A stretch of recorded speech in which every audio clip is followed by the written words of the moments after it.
కూడా విచారణకు కూడా యోగ్యం కాని కేసు అని కోర్టు ముందు పోయి చెప్పినారు. అంతేగాని పోలీసుల ముందు పోయి మీరు విచారణకు యోగ్యం కాదు, మీరు విచారణ చేయొద్దని ఎప్పుడు చెప్పలే.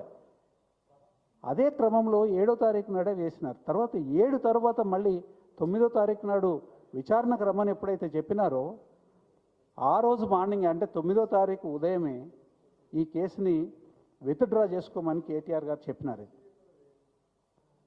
తర్వాత అదే పద్ధతిలో ఇవాళ కోర్టు ముందుకు వచ్చినప్పుడు కోర్టు ముందు మొట్టమొదటిసారి వస్తుంది 9వ తారీఖు తర్వాత కోర్టు ముందు సుప్రీంకోర్టు ముందు ఈ అప్పీల్ మొట్టమొదటిసారి వస్తున్నప్పుడు కేటీఆర్ గారు ఇన్స్ట్రక్షన్స్ ప్రకారము అడ్వకేట్ ఏం చేస్తున్నారు, అడ్వకేట్ ఈ కేసు అంతా వివరించి ఈ పరిస్థితి ఉన్నది, ఇది కేసు మొత్తం అంతా బేస్లెస్ కేసు, ఒక క్రిమినల్ కేసుకి కావాల్సిన ఆధారాలు లేవు ఇందులో అనంటే కోర్టు కూడా ఏమన్నదనంటే